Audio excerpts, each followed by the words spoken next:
Senator Osotsi. Thank you, Mr. Speaker. Mr. Speaker, as I sit here, I am surprised, and I want to say it's unfortunate that instead of governors decorating this Senate and celebrating this Senate for the good work that this Senate has done, they are coming out to condemn the Senate. Mr. Speaker, I will explain why. Mr. Speaker, it has been a concern that this House, the previous houses, were actually examining audit reports for the governors who had left office. We were like 4 years behind. When we came in, we were doing 2018 financial year, 2017-2018 financial year. But Mr. Speaker, these two committees of the Senate, the PAC committee and the PIC committee, have worked so hard, Mr. Speaker, to ensure that we are now current.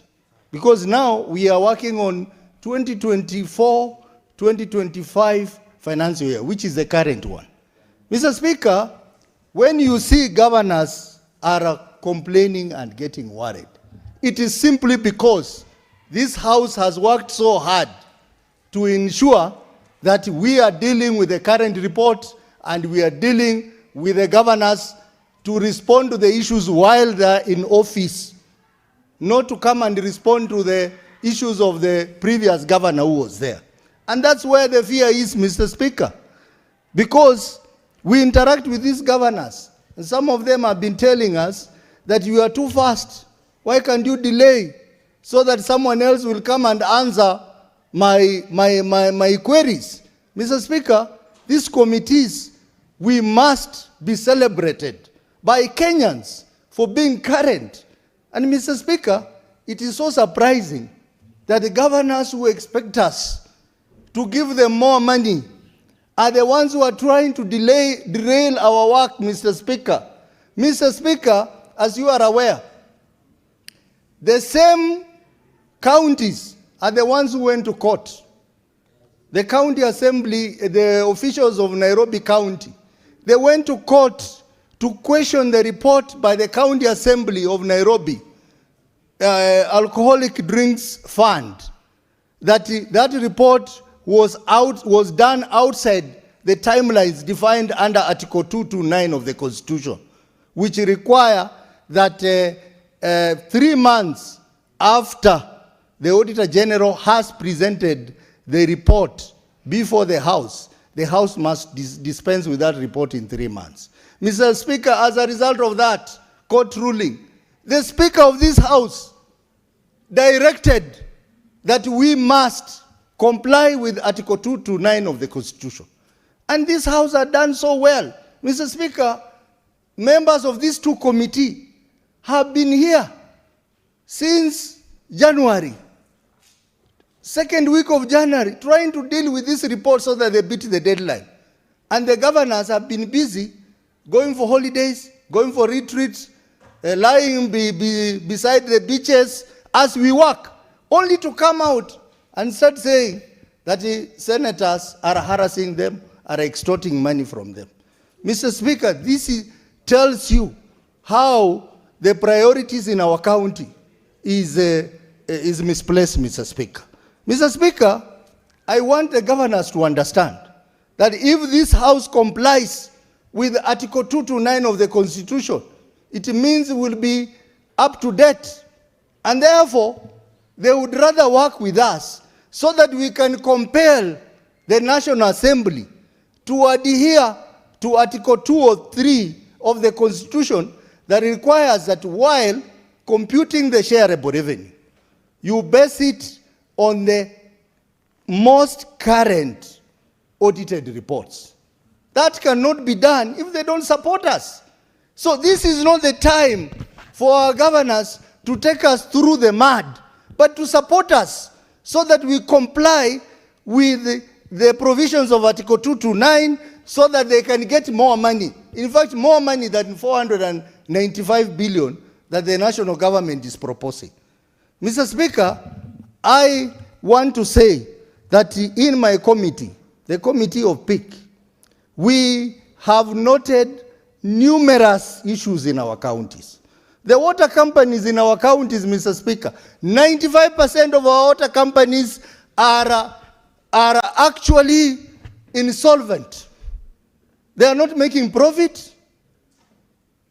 They are not making any money, and they have high non-revenue water, meaning that more than 50% of the water that they generate is not accounted for. But that is the money that is taken into people's pocket, Mr. Speaker. Mr. Speaker, if you go to municipalities, 99% of the municipalities in all the counties, Mr. Speaker, they have not been operationalized. They are not autonomous as required by the law, the Urban Areas and Cities Act. The governors have been appearing before us year in, year out, and they promise they are going to do something about it. But when they come back, they have done nothing, Mr. Speaker. And Mr. Speaker, this House every year appropriates money, the county additional allocation money from World Bank to support these municipalities. And this money is not accounted for, Mr. Speaker. Mr. Speaker, if you look at the funds established in counties, most of the funds that have been established in counties are conduits for corruption, Mr. Speaker. Mr. Speaker, notoriously, there is a fund called Enterprise Fund, where they put in money and they cannot account for that money. They cannot tell you who they have given those loans. And they cannot tell you how they are going to recover. Nearly all the counties. Bursary fund in our counties, Mr. Speaker. The money that is supposed to be helping our children, most of that money is misappropriated, Mr. Speaker. Mr. Speaker, if you look at the hospitals, Mr. Speaker, most hospitals that we review the audit reports, they have issues of accountability. These are the issues that we raise, and governors, all they can say is that we are harassing them. All they can say that we are intimidating them. Mr. Speaker, I am happy they are complaining. They are complaining because Senate is doing its job, Mr. Speaker. We are making them accountable. We are stopping them from stealing, Mr. Speaker. And I want all Kenyans to hear us very loudly that indeed Senate is working for the people of Kenya. Mr. Speaker, when governors complain that my committee is inviting them multiple number of times, we are inviting them multiple number of times, Mr. Speaker, because they have created unnecessary funds in the counties. They have a lot of issues in hospitals. They have a lot of issues in municipalities. They have a lot of issues in water companies, and they are not responding to those issues that we raise, Mr. Speaker. Mr. Speaker, within this short period of 3 months, from January to end of March, my committee is supposed to process 560 audit reports. Mr. Speaker, if you divide by the 47 counties, then you note that averagely each county has 12 reports. The governors are telling us that they want us to process 12 reports in one sitting, Mr. Speaker. We are not there just to touch and go, Mr. Speaker. We need to interrogate issues which are in those reports. And we came up with a formula and said, because of the need to beat the deadline, we will do 4 reports per sitting. And therefore, each county is supposed to appear before us 3 times. They are now complaining that they will not come to our committee 3 times, but they will only come once. Mr. Speaker, that is one way of avoiding the audit issues that are raised in those reports. We have made a decision as a committee that any governor who will fail to appear before us, Mr. Speaker, 1, we will surcharge him for the cost of that meeting. 2, we will adapt the report of the Auditor General as it is and recommend prosecution of the officers involved where there is misappropriation of funds. Mr. Speaker, a significant number of counties have not been complying with the Public Audit Act that require that they submit financial statements. And the law says if you do not submit financial statement, then 3 things can happen to you, Mr. Speaker. 1, imprisonment for 5 years, or a fine of 5 million, or both. We have been very lenient on this, Mr. Speaker, because we want to have mutual engagement with the governors. But now as a committee, we have now decided that any county that has not submitted financial statement to the auditor for audit as required under PFM Act and Public Audit Act, we will apply the law. We will imprison those accounting officers. We will fine them 5 million. Moving forward, Mr. Speaker. Mr. Speaker, I also want Kenyans to understand that the Senate makes recommendations for investigation and prosecution. But our 2 constitutional offices, EACC and ODPP, they need to do their job. We need to see them taking people in so that we don't have these people playing around with us. They know that we will make recommendations and then they play their games around EACC and avoid the law, Mr. Speaker. Mr. Speaker, one of the things that we need to do is to call the EACC to appear in the committee of the whole House to explain to us why they are not taking our recommendations, why they are not investigating, and ODPP, why they are not prosecuting the governors involved, Mr. Speaker. Mr. Speaker, this is a very serious matter, and I want to recommend that now that we are working so hard, the 2 committees, to process the reports for 2024-2025, I would request, Mr. Speaker, in the Senate Business Committee, the last 2 weeks before the deadline of 31st, we spare that time to discuss the audit report for each county. We have adequate time, Mr. Speaker. We can suspend everything else, Mr. Speaker, and deal county by county, so that the members, you can appreciate the kind of plunder that is happening in our counties, the kind of mismanagement, the kind of violation of the law that is happening in our counties. Mr. Speaker, I have heard the statement of the Speaker. But Mr. Speaker, moving forward, we should deal with the counties, individual counties, not this amorphous body called COG. COG is proving to be a criminal enterprise, Mr. Speaker. COG is where they sit, they collude on many issues against the people of Kenya. We will want that we deal with the individual counties, because when we appropriate money in this house, we appropriate money to individual counties and not COG. Because COG is not even in law, Mr. Speaker. Why are we bothered about them? And Mr. Speaker, even as they say that they are not coming before the committee, some of the governors are appearing now. Some have even called us and said that we want you to give us this debt and this debt. It is just a notorious group of governors who think they are bigger than life, Mr. Speaker, who think that there are small gods, that they should not appear before us. And I want to say the governors who are vocal on what senators are doing are the same governors who have issues in our committees. The governor for Wajir, who is a FCPA and who is the chair of Council of Governors, I want to challenge him why there are so many issues around entities in his county. And yet he claims to be an FCPA. A lot of financial issues, financial misreporting that are happening in entities in water and even hospitals in Wajir, Mr. Speaker. Mr. Speaker, we need to be very firm. We should not be intimidated. I, as a chair of CPIC, I will not be intimidated by any governor.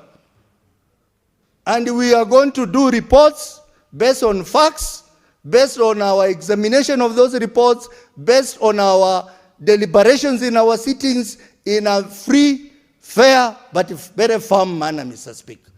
And honorable members, I want that we support the 2 committees so that we can have proper governance in our counties. And Mr. Speaker, Senator Wakoli has also raised an issue about intimidation that senators are facing on our ground. That governors have the audacity to convene rallies with their officers and condemn governors because of their work here, Mr. Speaker. Mr. Speaker, I think we also need to look at the conduct of some governors. In my region, Mr. Speaker, Western region, the governors are not working. They have started early campaign. They are in campaign committees. The four governors, Governor Lusaka, Governor Otichilo, Governor Baraza, and Governor Otuom, that they have already started campaigning for seats in 2027 for a particular candidate for president. Using county money, Mr. Speaker.